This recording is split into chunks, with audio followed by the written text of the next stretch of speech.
Hello അസ്സാം വലൈക്കും welcome to YouTube channel. നമ്മൾ ഉണ്ടാക്കാൻ പോകുന്നത് വെണ്ടയ്ക്ക വെച്ചിട്ട് ഒരു അടിപൊളി റെസിപ്പിയാണ്. അപ്പോൾ നമ്മൾ വീഡിയോക്ക് പോകുന്നതിന് മുന്നേ നമ്മൾ ചാനൽ ആദ്യമായിട്ട് കാണുന്നവരാണെങ്കിൽ ഒന്ന് സബ്സ്ക്രൈബ് ചെയ്യുക, തൊട്ടടുത്തുള്ള ബെല്ലൈക്കൺ ഒന്ന് ക്ലിക്ക് ചെയ്യുക. എന്നാലും മാത്രമാണ് ഞാൻ വരുന്ന പുതിയ വീഡിയോസിൻ്റെ നോട്ടിഫിക്കേഷൻ നിങ്ങൾക്ക് കിട്ടുള്ളൂ കേട്ടോ. അപ്പോൾ നമുക്ക് എങ്ങനെയാണ് ഈ റെസിപ്പി ഉണ്ടാക്കാൻ നോക്കാം. അതിനായിട്ട് ഞാനൊരു പാൻ വെച്ചിട്ടുണ്ട്. പാൻ ചൂടായതിനു ശേഷം കുറച്ച് വെളിച്ചെണ്ണ ഒഴിച്ച് കൊടുക്കാം കേട്ടോ. വെളിച്ചെണ്ണ ഒഴിച്ച് അതൊന്ന് ചൂടായതിനു ശേഷം കുറച്ച് കടുക് ഇട്ട് കൊടുക്കാം. കടുകൊന്ന് പൊട്ടിയതിന് ശേഷം ഒരു 2-3 വെളുത്തുള്ളി ചെറിയ പീസാക്കിയത് അതും അരിഞ്ഞത് ഇതിൽക്കിട്ട് കൊടുക്കാം കേട്ടോ. അതിട്ട് കൊടുത്തതിന് ശേഷം നമുക്ക് വേണ്ടത് ചെറിയൊരു പീസ് ഇഞ്ചി, അതും ഇതുപോലെ ചെറുതായിട്ട് അരിഞ്ഞിട്ട് കൊടുക്കുക. ഇനി നമുക്കതൊന്ന് വഴറ്റി കൊടുക്കാം കേട്ടോ. ഒന്ന് വഴറ്റി കഴിഞ്ഞതിന് ശേഷം ഒരു 2 പച്ചമുളക് നടുവ് കീറിയിട്ടിട്ട് കൊടുത്തിട്ടുണ്ട്.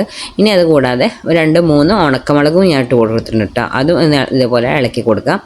ജസ്റ്റ് ഇതൊന്ന് ഇളക്കി കൊടുത്തതിന് ശേഷം നമുക്ക് വേണ്ട എന്താ വെച്ചാൽ കുറച്ച് വേപ്പിലയാണ്, അത് ഇട്ട് കൊടുക്കുക. അത് ഇട്ട് കൊടുത്തതിന് ശേഷം ഒന്ന് ഇളക്കി കൊടുക്കുക. ഇളക്കി കൊടുത്തതിന് ശേഷം നമുക്ക് വേണ്ടത് ഒരു സവാള ചെറുതായിട്ട് അരിഞ്ഞിട്ട് നമ്മൾ ഓംപ്ലേറ്റിനൊക്കെ അരിയില്ല അതേപോലെ ചെറുതായിട്ട് അരിഞ്ഞിട്ട് അതിട്ട് കൊടുക്കുക. അതിട്ട് കൊടുത്തതിന് ശേഷം ഒന്ന് വഴറ്റി കൊടുക്കുക കേട്ടോ. ഒന്ന് വഴറ്റിയതിന് ശേഷം നമുക്ക് ഒരു നുള്ളു ഉപ്പിട്ട് കൊടുക്കുക കേട്ടോ. ഉപ്പിട്ടിട്ട് ഒന്നുകൂടിയും ഒന്ന് മിക്സ് ചെയ്ത് കൊടുക്കുക. അത് ഒന്ന് മിക്സ് ചെയ്തതിന് ശേഷം അധികം വാടൊന്നും വേണ്ട, ജസ്റ്റ് ഒന്ന് വാടിയാൽ മതി. അതായത് നല്ല വാടി ഉടയൊന്നും വേണ്ട കേട്ടോ. ജസ്റ്റ് ഒന്ന് വാടിയതിന് ശേഷം നമ്മൾ കട്ട് ചെയ്ത് വെച്ച വെണ്ടയ്ക്ക ഇതിലേക്ക് ഇട്ട് കൊടുക്കും. നമ്മൾ സാധാ ഉപ്പേരിക്കൊക്കെ അരിയില്ല അതേപോലെ തന്നെ അരിഞ്ഞ വെണ്ടയ്ക്കാണ്, അത് ഇതിലേക്കൊന്ന് ഇട്ട് മിക്സ് ചെയ്ത് കൊടുക്കുക കേട്ടോ. ഇനി ഇത് മൂടി വെക്കൊന്നും വേണ്ട, അതിന് ആ വെണ്ടയ്ക്കയുടെ വഴുവഴുപ്പൊക്കെ ഒന്ന് പോകണം. അപ്പോൾ അതുവരെ കൈ എടുക്കാതെ തന്നെ ഒരു മീഡിയത്തിലിട്ടിട്ട് നമുക്ക് ഇത് ഇളക്കി കൊടുക്കാം കേട്ടോ. ഫ്ലെയിമൊക്കെ മീഡിയത്തിലിടുക, എന്നിട്ട് ഇതുപോലെ ഒന്ന് ഇളക്കി കൊടുക്കുക. മൂടി വെച്ചിട്ടുണ്ടെങ്കിൽ അതിൻ്റെ ആ വഴുവഴുപ്പ് പെട്ടെന്ന് പോവില്ല. ഇങ്ങനെ നമ്മൾ ഇളക്കി കൊടുത്താൽ തന്നെ വഴുവഴുപ്പ് പോകും. അതിന് ശേഷം ഞാനൊരു 1/4 ടീസ്പൂൺ മഞ്ഞൾപ്പൊടി ഇട്ട് കൊടുത്തിട്ടുണ്ട് കേട്ടോ. അതിട്ട് പിന്നെയും ഇതുപോലെ തന്നെ ഇളക്കി കൊടുക്കുക.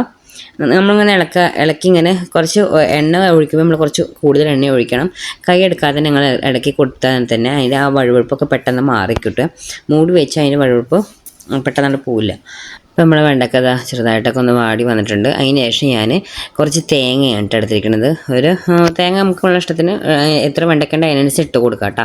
ഫ്രഷായിട്ട് ചിലകിയ തേങ്ങയാണ്, ഫ്രീസറിന് എടുത്തൊന്നും യൂസ് ചെയ്യാതിരിക്കുക. ഇതാണ് ഏറ്റവും നല്ലത്. ഒരു ടേസ്റ്റിന് ഇത് ഫ്രഷായിട്ടുള്ള തേങ്ങ ഇടാൻ നോക്കുക കേട്ടോ. അപ്പോൾ ഞാൻ കുറച്ച് തേങ്ങ കൂടുതലിട്ട് കൊടുത്തിട്ടുണ്ട്. അതിട്ട് കൊടുത്ത് അതിൻ്റെ പച്ചച്ചയൊക്കെ ഒന്ന് മറന്നു വരെ ഒന്ന് ഇളക്കി കൊടുക്കുക. ഇനി ആ വെണ്ടയ്ക്കും തേങ്ങയും കൂടി ഒന്ന് മിക്സ് ആവട്ടെ.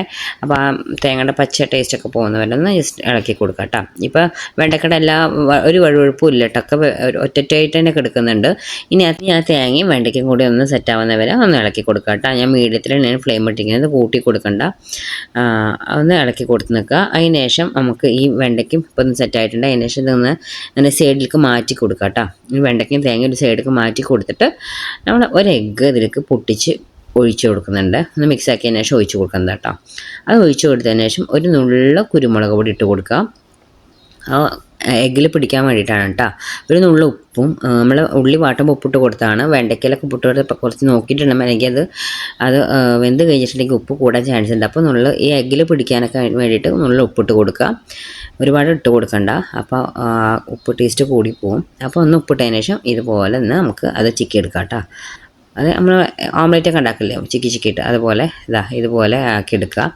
അതൊന്ന് അതിൻ്റെ ആ എഗ്ഗിൻ്റെ ആ ഒരു വഴുവഴുപ്പ് പോയില്ലേ, ആ പോയതിന് ശേഷം ഈ വെണ്ടയ്ക്കും കൂടിയിട്ട് നമുക്ക് മിക്സ് ചെയ്യാം കേട്ടോ. ഇനിയിപ്പോൾ അതെല്ലാം മിക്സ് ചെയ്തെടുക്കുന്നുണ്ട്. ഇനിയിപ്പോൾ എല്ലാം കൂടി ഒന്ന് സെറ്റ് ആവണം കേട്ടോ, അത്രയേ ഉള്ളൂ. അതുവരെ നമുക്കൊന്ന് മിക്സ് ചെയ്ത് കൊടുക്കാം. ഇപ്പോൾ ഇതുപോലെ തന്നെ ഇളക്കി കൊടുത്ത് നിൽക്കുക കേട്ടോ. ഇനിയിപ്പോൾ വെണ്ടയ്ക്കും തേങ്ങയും എഗ്ഗൊക്കെ ഒന്നൊന്ന് സെറ്റ് ആവണം. നമ്മൾ ഉപ്പൊക്കെ ഒന്ന് നോക്കാം. ഉപ്പ് കൂടണ്ട, ഇട്ട് കൊടുക്കുമ്പോൾ നോക്കിയിട്ട് വേണം ഉപ്പ് ഇട്ട് കൊടുക്കാൻ കേട്ടോ. വെണ്ടയ്ക്കൊക്കെ ആയതുകൊണ്ട് പെട്ടെന്ന് ആയിട്ടുണ്ടെങ്കിൽ ഉപ്പ് കൂടിപ്പോവാൻ നിൽക്കണ്ട. ഇപ്പോൾ നമ്മൾ ഇളക്കി കൊടുത്ത് എല്ലാം സെറ്റായിട്ടുണ്ട് കേട്ടോ.